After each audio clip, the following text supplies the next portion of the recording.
Okay, we're going to do another chess lesson here.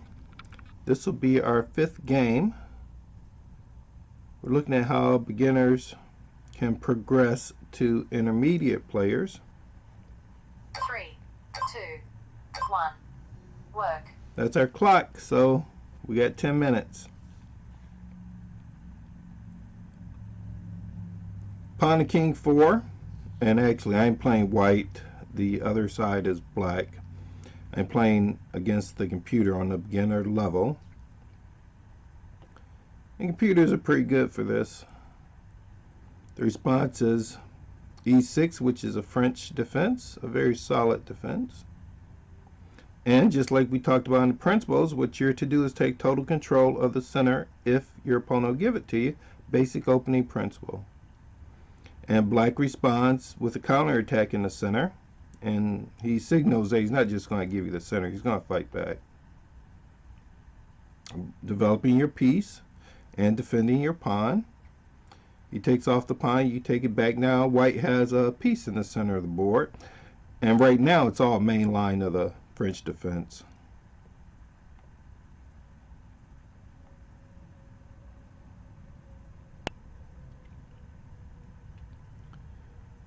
Okay, I lost my concentration there for just a moment.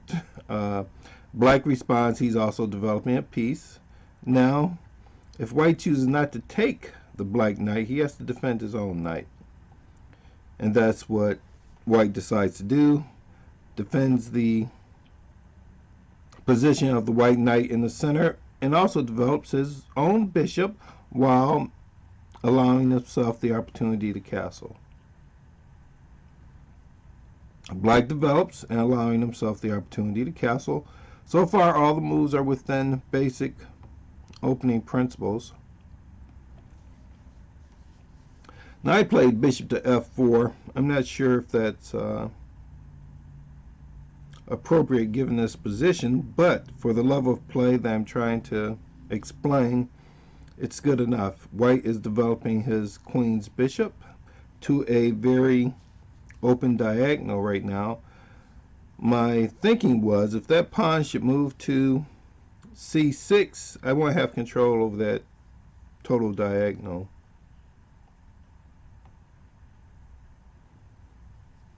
He threatens the bishop. The bishop drops back, and that's very basic to playing chess.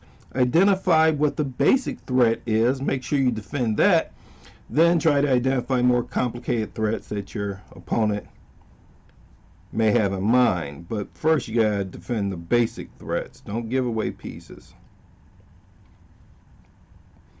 So far black is playing very solidly. He's given himself the opportunity to develop his bishop instead of just letting the bishop sit on its original square. Okay, I played the pawn move a6. Those knights looked like they were ready to attempt to penetrate the white position, especially a knight at d5. I did not want it to come over to b4, and also I wanted to limit that knight's opportunities to move. By taking b4 away, he already cannot move to b6, he cannot move to c7, he cannot move to e7. He can only return to f6, which is where he originated from in the first place. So if f6 becomes blocked, he could possibly lose that knight because it would be trapped. So there actually was an idea behind a3. Now moving the queen to d7 blocks in the bishop. And again, we're talking about basic principles of opening. It probably would have been a good idea to move that bishop to d7.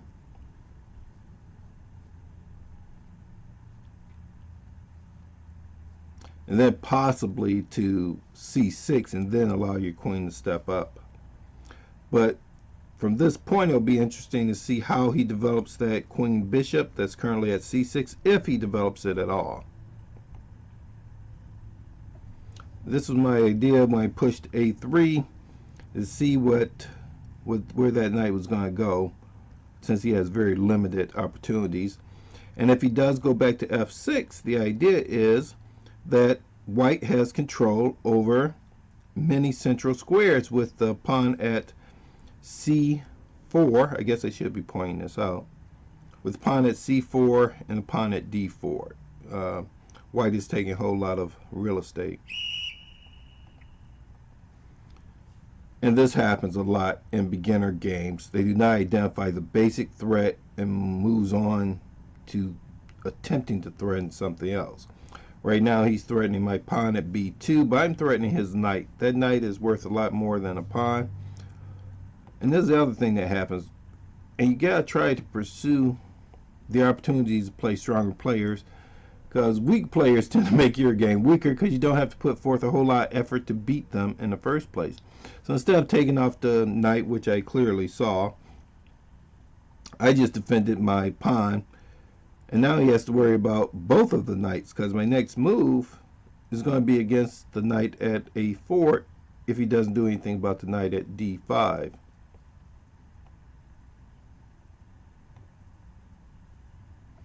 Another thing that happens a lot in beginner players is they don't identify the simple threat, and they will move their pieces into a position that causes a loss of game, which is that knight is free right now. There's no big fancy tactic to that. And get absolutely nothing in exchange. He's not even making a threat. He does have the bishop threatening that pawn, but I could avoid that if I wanted to, but my choice was to continue development, and sometimes that's the quickest way to defeat a weaker opponent. So he gets back his pawn, but he's still a whole piece down. And in this position, when you're ahead significantly in material, just exchange off all the material and mate him in the endgame. Don't make it complicated. I developed my rook, placing it on the same file as his queen. That gives white the opportunity to allow black to go wrong all on his own. He's opening up the center while his king is still in the center. I could have taken this with the bishop. I probably should have. But I wanted to open up that file with his queen on it and my rook on it. He's smart enough to get his queen out of the way, and now he has the opportunity to develop his bishop, which should have been developed a long time ago. I'm trying to open up the center files and make a threat against his queen. He moves a pawn unnecessarily, and his king is still sitting in the center. It's necessary for him to protect that king.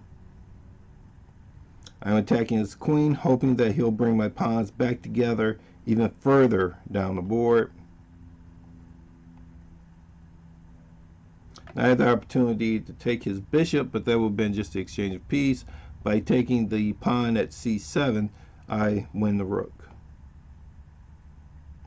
Again, a knight fork, basic theory.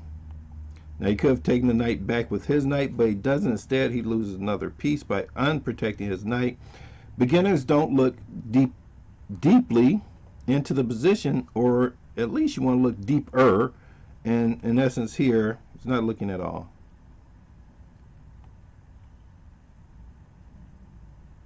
Makes a threat against my knight. And like I said, I'm ahead of material, so I'm going to exchange off pieces, and especially when it's free pieces.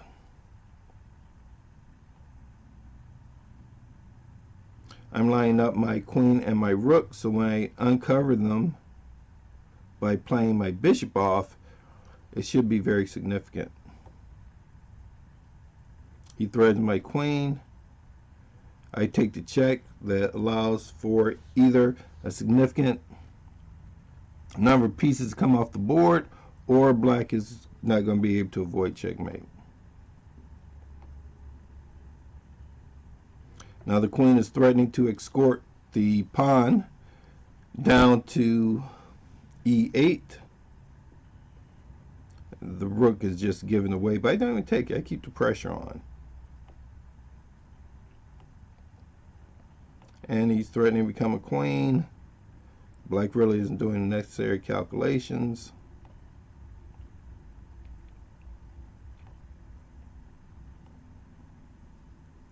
ends in checkmate with 2 queens on the board. Okay, that's a beginner game. The thing that we learn from here is actually watch what you're doing. Don't just give away pieces, and that's the next step to becoming a better player. Bye for now. 3, 2, 1, rest.